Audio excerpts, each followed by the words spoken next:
prefeito Jairo Jorge, que está retornando, já está há 2 meses nessa parte da gestão. Bom dia, obrigado pela presença conosco. Bom dia, Osíris, bom dia, Sérgio. Bom dia. Guilherme. Bom dia a todos os ouvintes, prazer estar aqui com vocês. Prazer nosso, seja bem-vindo aqui à Bandeirantes. Conhece bem a casa, já foi apresentador de Ciranda da Cidade aqui, né? de trabalhar aqui muitos anos como jornalista. No primeiro Ciranda, né? É verdade, tive a oportunidade de ser um dos fundadores aí, como apresentador do Ciranda da Cidade, que é um programa que marcou aí o jornalismo. Hoje Bastidores comandado pelo Macalossi. Hoje é Bastidores do Poder. Um dos primeiros programas que tratou de temas municipais. Da cidade, né? Era um tema secundário no jornalismo, é importante a gente lembrar isso no passado, né? Quando surge o Ciranda da Cidade, a cidade passou a ser um tema importante e acho que é uma grande contribuição que a Rádio Bandeirantes deu. Chegou a ter na academia, na Faculdade de Jornalismo, o jornalismo comunitário, que era voltado para a cidade. Né? Então, quem fazia jornalismo comunitário era o buraco de rua, era o atendimento do posto de saúde, era a falta de iluminação pública, tudo aquilo que um prefeito enfrenta até hoje. Que hoje está em primeiro lugar. Né? Hoje é o destaque, exatamente. É o que motiva o localismo hoje, ganhou uma força muito grande. O ouvinte, o leitor. Né?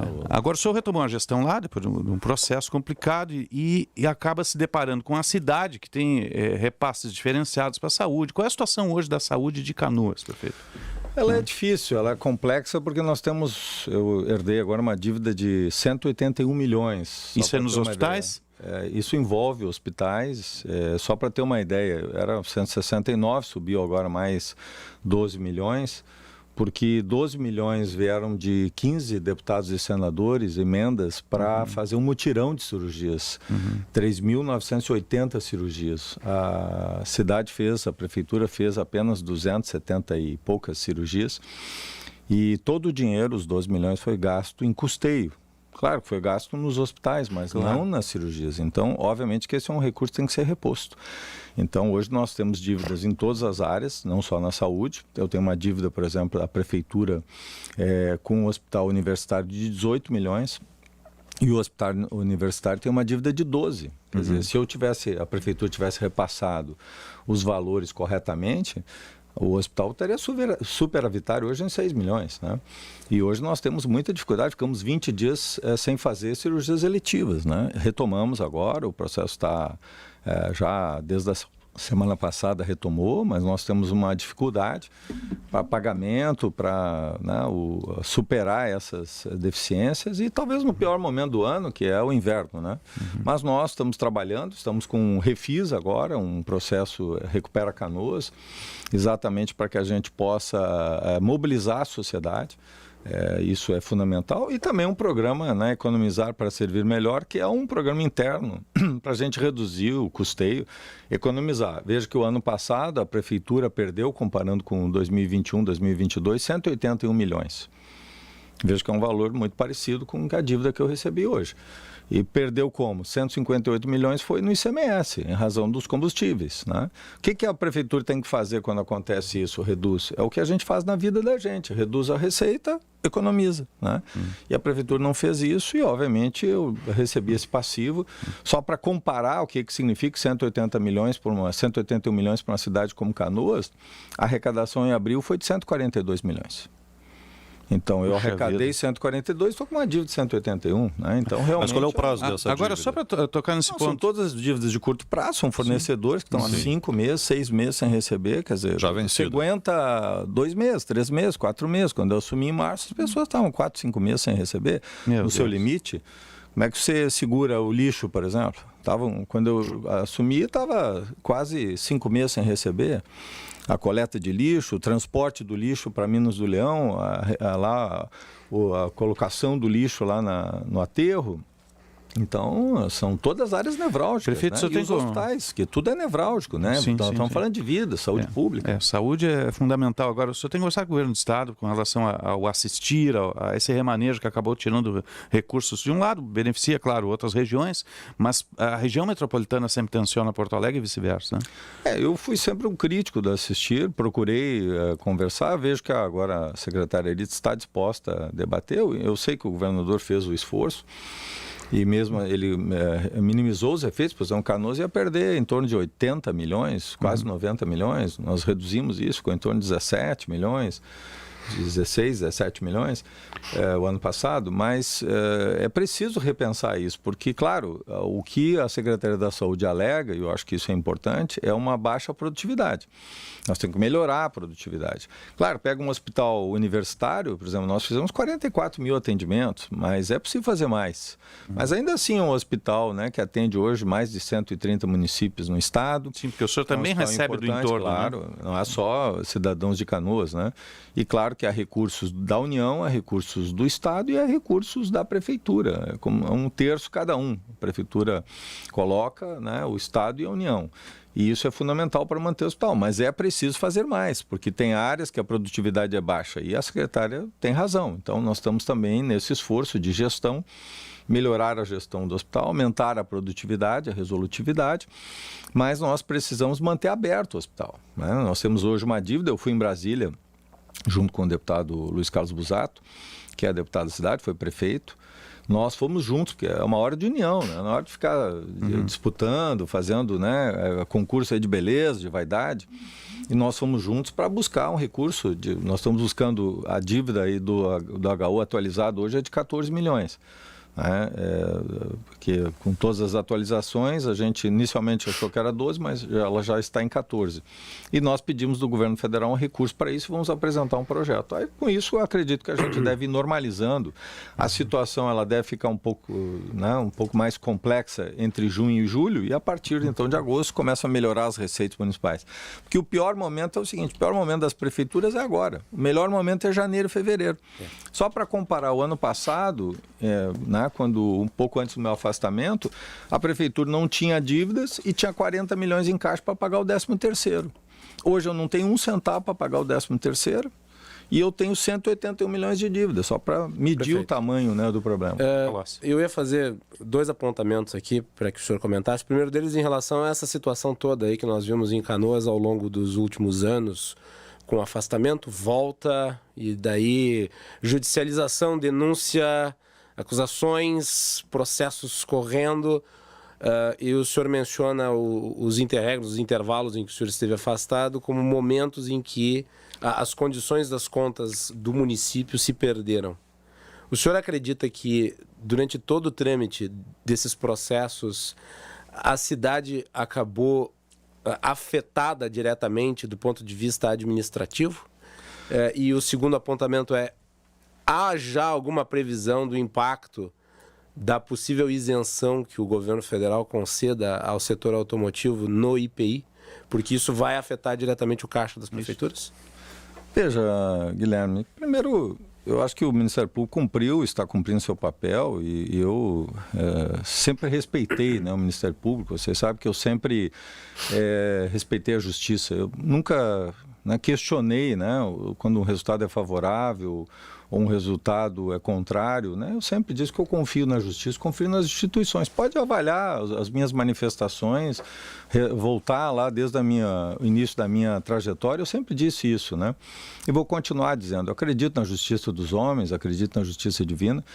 E veja, eu sou, sem dúvida, um dos políticos gaúchos mais investigados. Foram 22 meses de investigação, né?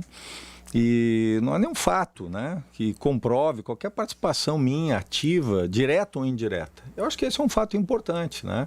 Mas é claro que eu vou responder nos autos. Eu sempre tenho dito isso, porque é lá que eu tenho que responder, né? Porque senão eu acabo, né, ocupando a gestão para responder questões que são de outra ordem. Mas vou responder nos autos, né? Vou provar a minha inocência, que eu acho que esse é um grande desafio e eu tenho, né, eu estou empenhado nisso, exatamente porque não é fácil, né? Foi uma noite de 362 dias. Imagina vocês aqui ficarem fora das suas atividades durante esse período. Mas eu aprendi nesse momento, tenho humildade, né? Vou procurar corrigir meus erros, minhas falhas e estou procurando fazer melhor. E, obviamente, manter minha confiança no Ministério Público e no Poder Judiciário. Eu acho que isso é importante. E vamos olhar para frente, trabalhar, unir a cidade, que eu acho que é isso que todos nós queremos, né? Esse é o grande esforço que nós temos para fazer. De outro lado, a questão das receitas, agora nós temos um momento que deve ter um impacto positivo, que é a questão do ICMS, né? esse realinhamento do ICMS vai nos trazer uma recuperação. Veja, o ano passado nós perdemos 158 milhões por 2 motivos. Primeiro que nós somos aí uma das maiores, né, arrecadadores de ICMS do Estado, né? Nós estamos ali disputando sempre com Porto Alegre, né? Estamos na frente de Caxias. Nós temos a Refap, a refinaria Alberto Pasqualini. A gente perde por duas condições, porque nós temos a Refap de um lado e nós somos obviamente, lá o segundo ICMS do Rio Grande do Sul, a segunda cidade. Então, em razão disso, a gente perde em arrecadação, como perdemos ano passado em 158 milhões. Eu acredito que essa mudança de alíquota, esse realinhamento que está sendo ajustado com todos os estados, que vale a partir de junho, isso vai, de fato, trazer uma arrecadação maior. É claro que existem questões, né, que vão ser equalizadas, como IPI, mas isso não é o essencial hoje. O essencial no Estado, nas relações hoje, para um município como Canoas, é o ICMS e os impostos municipais, ISS, ICMS, esses são os impostos principais, né? E, obviamente, que a gente vai procurar sempre fazer o tema de casa, que é reduzir. Nós estamos trabalhando hoje para buscar uma redução entre 5% e 10% do custeio, que não é fácil, né? Você cortar na própria carne. Mas nós estamos trabalhando fortemente para reduzir.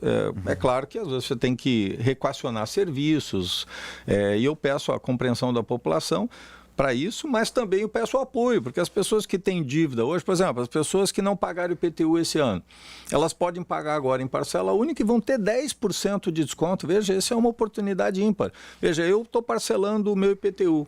Né, paguei 4 parcelas, eu tenho mais 4 para pagar. Se pagar agora em parcela única, eu tenho 10% de desconto. Baita desconto. Então, a gente está fazendo isso, exatamente, eu tenho 10% sobre o saldo, ou sobre a dívida, porque na dívida eu teria que pagar toda a multa, o juro.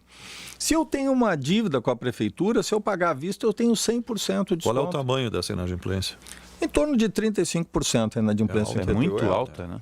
Muito alta. A inadimplência é alta e nós temos que corrigir isso, né? O senhor citou aí a retomada da fórmula do ICMS, que vai recompor um pouco os valores que os municípios deixaram de arrecadar. Mas a gente vive um cenário econômico meio nebuloso ainda, né? Com endividamento gigantesco, aí o senhor acabou de comprovar com essa inadimplência do IPTU, as pessoas não deixam de pagar porque querem, né? É dificuldade mesmo, a maioria, né? E uma incerteza, especialmente em relação ao segundo semestre, o que pode retrair o consumo, inclusive de combustíveis, né? E não se comprovar isso tudo. E Canoas é uma cidade industrializada, é uma das mais importantes do estado. Qual é a capacidade de vida própria de Canoas? Em relação à arrecadação, né? Veja, nós temos aí em torno de 30%, 35% de arrecadação envolvendo a IPTU, ISS. Nós precisamos ampliar, né? Mas é sempre difícil você fazer essa ampliação, né? Só para você ter ideia, hoje o nosso IPTU está na faixa de 120 milhões. Quando eu comecei em 2009 era 9. 9? 9 milhões. Era um dos menores IPTU nas maiores cidades brasileiras. Então, a cidade cresceu também, totalmente, né? Estava desatualizado. Eu atualizei, eu estabeleci inclusive um regramento que tem sido seguido, que há 4 anos é obrigatório. Sim. Que essa coisa de prefeito não querer fazer, isso é populismo, né? Tem que realinhar, porque você tem imóveis que perderam valor e tem imóveis que a cidade cresceu também, tem bairro novo ali, né? E você tem que alinhar, porque tem bairros que muitas vezes perderam valor. Sim. E tem bairros que cresceu o valor, então você tem que realinhar. E nunca o mesmo valor venal, não é efetivamente o valor da venda. Nós estamos trabalhando entre 30%, 40%, no máximo 50%, no máximo. Normalmente é 30% do valor da venda. Né? Então, essa é uma referência que nós utilizamos. Mas é importante a atualização, nós temos feito isso. Eu fiz agora no primeiro ano da minha gestão, atualizamos a planta. Vamos fazer agora uma atualização também, porque existe um outro tipo de atualização, que é o real, a cidade real versus o cadastro. Levantamento fotogramétrico, exatamente. Aerofotogramétrico. Então, também estamos trabalhando nisso, porque isso é importante, né? É uma série de estímulos para as pessoas regularizarem, porque tem muita gente, às vezes, pagando sobre terreno baldio. Nós temos uma alíquota bastante agressiva, porque terreno baldio é um problema na cidade. Né? Quando eu assumi, tinha mais de 10 mil terrenos baldios, e nós tivemos uma política no sentido da construção civil. Nós tivemos lá... Né? Sem dúvida, Canoas viveu um boom imobiliário. Ainda tem espaço para crescer? Tem espaço, tem área, tem vazios urbanos e, obviamente, nós estamos adensando a cidade, né? Isso é importante. Ela já chegou na sua mancha, mas ela está sendo adensada. Porque, veja, às vezes você tem um grande terreno baldio. Vamos pegar onde era o shopping novo, né? Era uma grande área de 100 hectares vazia. Aquilo era um vazio urbano. Veja, tinha todos os serviços ao redor, mas ali não havia nada. Então, obviamente, você trazendo ali, o que trouxe o novo shopping? Trouxe desenvolvimento, progresso. Hoje tivemos uma grande rede atacadista que entrou na primeira loja aqui no estado, em Canoas. Então, tudo isso está trazendo desenvolvimento, emprego. O próprio novo shopping gerou 3 mil empregos. Então, veja, é difícil hoje uma planta industrial com 3 mil empregos. Né? Tem distrito então, industrial você tem ali, que ir induzindo o desenvolvimento, né? É isso que nós temos feito. E há espaço para crescer ainda nisso, né? Um drama aqui da região metropolitana, principalmente mais próximo a Porto Alegre, é a questão dos modais de transporte que se interligam, né? Se interligam no sentido que a gente pode dizer apenas pro forma, porque na verdade parece que são absolutamente desconectados. Eu pergunto, como é que está o desafio da integralização desses transportes, sendo que muitas pessoas moram em Porto Alegre, trabalham em Canoas, moram em Canoas, trabalham em Porto Alegre, vão e voltam, usam ônibus, usam o Transurb. O que está sendo feito em conjunto com as demais prefeituras aqui da região chamada de Grampal para que isso seja resolvido? O prefeito vai responder depois do intervalo. A gente está conversando com o prefeito de Canoas, Jairo Jorge, aqui no Jornal Gente. Obrigado, Jorge. 9h50, a gente está conversando com o prefeito Jairo Jorge de Canoas. O Macalossi tinha feito um questionamento sobre mobilidade urbana. Eu peço que repita, por gentileza. Sim. No final do bloco anterior, eu havia questionado o prefeito sobre o desafio da integralização dos modais de transporte coletivo aqui na região metropolitana, que é problemático, parece que nunca se tem uma solução. Teria que ter a Metroplan olhando isso. Há trânsito contínuo de veículos de porte muito grande que causa congestionamento. Nós temos aí vias que estão exauridas. Não há, me parece, muitas alternativas sendo construídas. E eu gostaria que o senhor falasse um pouco sobre, porque afinal de contas é um tema que preocupa a todos aqui e que parece longe de uma solução. O que se pode fazer para melhorar efetivamente nos próximos anos? Posso colocar uma ilustração nisso? Claro. Lembram que o ex-prefeito Nelson Marquesan chegou a acenar com pedágio para veículos que entrassem em Porto Alegre, na região metropolitana. Né? Tamanho é o movimento que o Macalossi lembrou. Estava louco para não ser reeleito. Vai lá. Buenos Aires tem. Pois é. Não, realmente esse é um problema crônico e esse modelo que nós temos, ele faliu. Esse modelo de concessão que nós temos é um modelo que não tem mais condição, não tem sustentabilidade. Hoje os aplicativos, eles vieram para ficar. E eles desconstruíram esse sistema arcaico, né, que nós tínhamos do transporte coletivo. Então, nós precisamos repensar isso à luz da realidade. Não adianta respostas velhas para novos questionamentos. Nós precisamos de respostas novas para novas questões. Há hoje um esforço aqui no Estado. Eu estive com o vice-governador Gabriel Souza, nós tivemos uma reunião sobre isso, ele está reunindo outros prefeitos, esteve com o Melo, também outros prefeitos, porque o governo do Estado está rediscutindo. Aliás, nós fizemos, na época que eu era presidente da Grampal, um debate sobre a questão do bilhete único, e é exatamente isso que eles estão buscando, uma convergência, uma passagem única na região metropolitana, uma melhoria no transporte, uma integração. Eu conversei também com o deputado Luiz Carlos Busato, ele está hoje liderando e está buscando uma frente no Congresso para discutir a questão do transporte, porque é preciso também soluções que envolvam o governo federal. Nós não vamos construir uma solução só com o governo estadual, embora obviamente haja um protagonismo aqui do governo estadual e do governo federal. E é preciso também, e nós, inclusive da Grampal, vamos discutir esse tema sobre a liderança do prefeito Leonardo Pascoal, que é presidente da Grampal. Vamos ter agora um encontro na quinta e na sexta, um encontro com os prefeitos. Exatamente, um dos temas que nós vamos debater é a questão do transporte, né? Porque nós temos que buscar uma convergência, não adianta cada prefeito ir para um caminho. E essa questão hoje da integração e de buscar financiamento para esse modelo é chave. Mas também a melhoria. E aí cada um tem que fazer a sua parte. Por exemplo, nós contratamos uma empresa, aliás, uma empresa de Curitiba, foi a vencedora da licitação, aliás, uma excelente empresa. Curitiba tem uma tradição de estudos e de modelagem. né? E eles estão trabalhando já no modelo. Nós devemos apresentar um modelo inovador, não mais de concessão, mas de fretamento. Fretamento. Né? Fretamento, onde se paga pelo quilômetro, né? E a passagem é administrada pela prefeitura, o que nos permite flexibilidade. Por exemplo, é possível fazer uma passagem mais barata no Entre-Pico. Vai ter tarifa diferente, então. Sim, a pessoa paga pelo trajeto que usa. O ônibus não tem mais corre mais o risco, porque hoje o empresário de ônibus ele corre um risco, né? Se de andar vazio aí, né? O que eu quero dar a ele é estabilidade. Ele vai receber pelo quilômetro rodado. Sim. Ele tem que ter eficiência. Se ele não rodou, ele não recebe. Ele tem que ter eficiência, tem que ter um ônibus limpo, adequado. Eu tenho GPS em todos os ônibus, né? Eu sei se o ônibus rodou ou não rodou. Ele vai receber pelo que ele rodou. Eu quero, portanto, que haja previsibilidade e qualidade no serviço. O que eu vou oferecer? Vou oferecer a tarifa. A prefeitura está botando hoje mais de 12, 13 milhões. Não é só Canoas, todas as cidades estão fazendo. Eu fui uma das primeiras a fazer isso. Sim. Por exemplo, gratuidade. Como é que era a gratuidade antes? As pessoas, por exemplo, quem tinha mais de 60, 65 anos em Canoas, até 3 salários mínimos, a passagem é gratuita. Quem pagava isso antes? Era o usuário. Quem pagava a passagem, pagava a passagem desse outro. Hoje a prefeitura absorve isso, ou seja, todos os cidadãos, porque é fruto dos impostos. E está correto. Você não pode dar isenção em cima do dinheiro dos outros, né? Isso vale também para meia passagem do estudante. E outras isenções tem em Canoas, além do idoso? Basicamente é o idoso, 60 a 65 anos, é uma das talvez poucas cidades que ainda têm essa isenção. Nós temos também para pessoas com deficiência e familiares, né? Há também outras, né, pessoas portadoras do HIV, e há também, né, toda uma situação que envolve, às vezes, a atenção social, né, algumas medidas que é feito, digamos. Mas aí a prefeitura entra com as passagens. Em isenção são essas que eu referi. E, obviamente, acima de 65 anos, que é constitucional. Sim. E aí há uma compensação do governo federal, que veio já no ano passado, que foi importante, e que eu acredito que esse ano também, isso é uma coisa que nós prefeitos estamos lutando, que o governo federal também recompõe. Então, é preciso pensar um novo modelo, nós estamos trabalhando nisso, porque a ideia do fretamento é uma ideia bastante inovadora.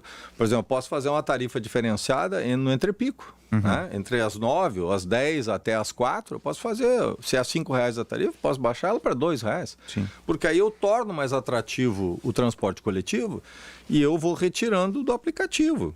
E, obviamente, as pessoas, né, quando tem eficiência, eficácia, a previsibilidade, as pessoas vão para o transporte coletivo. Alguma chance de retomada daquele projeto do aeromóvel do Guajuviras? Nós vamos, acredito que agora, estabilizando lá o governo, né, já tiveram a fase inicial aí para colocar a casa em ordem, esses primeiros 6 meses, nós vamos retomar o debate com o Ministério das Cidades. Eu acredito que esse projeto ele tem que ser Aquele testado. equipamento está todo comprado e guardado, Todo né? comprado, guardado. Nós temos projeto para isso, temos projeto das estações.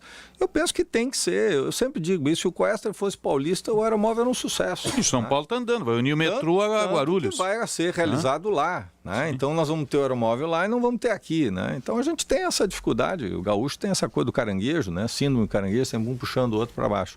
Mas nós vamos levar para o Ministério das Cidades. Eu não desisti da ideia, claro que isso vai.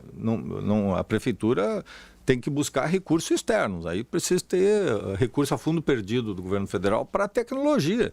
Tem que acreditar numa tecnologia nacional. Né? É preciso que o governo federal apoie. Eu acredito que nós vamos ter acolhida lá. Mas vamos retomar agora a partir de junho, porque também o governo está botando a casa em ordem. É difícil você chegar agora com um projeto dessa magnitude. O senhor tem 1 ano e meio de mandato, né? Praticamente, né? Um pouquinho mais. 1 ano e 7 meses. Dá para resolver esse problema da dívida nesse período? Essa dívida de 180 milhões e deixar Canoas mais em ordem financeiramente? Veja, nós estamos com esse refis, a acolhida da população tem sido fantástica, né? Tanto na quinta-feira, que foi o primeiro dia, na sexta, ontem. Né? Eu acredito que a população vai nos apoiar, isso é muito importante. Eu peço ajuda dos canoenses, para que esses canoenses ajudem a cidade a voltar a crescer. Esse é o pedido que eu faço. E nós vamos sim normalizar, acredito que vamos ter agora um incremento na receita a partir dessa mudança do ICMS. E a minha meta até o final do ano é zerar essa dívida, né? E colocando essa dívida em ordem. Uma parte dela, eu já consegui abater. É claro que ainda nós não conseguimos dar o giro, né? Porque eu tenho também em torno de 130, 140 milhões todo mês de gastos, né? Então, o dinheiro é contado. Mas nós vamos, com esses recursos extraordinários, com o crescimento da arrecadação, nós vamos colocar em dia. Eu vou usar toda a minha experiência. É o pior momento que eu já passei, desde que eu estou há 10 anos como prefeito, né? É o pior momento. Mas eu vou usar mesmo que o primeiro mandato? Mesmo primeiro mandato. Hoje, a maior dívida que eu herdo é nesse momento. Eu até brinco, é um quarto mandato, né, que eu estou aqui assumindo, né? Sim.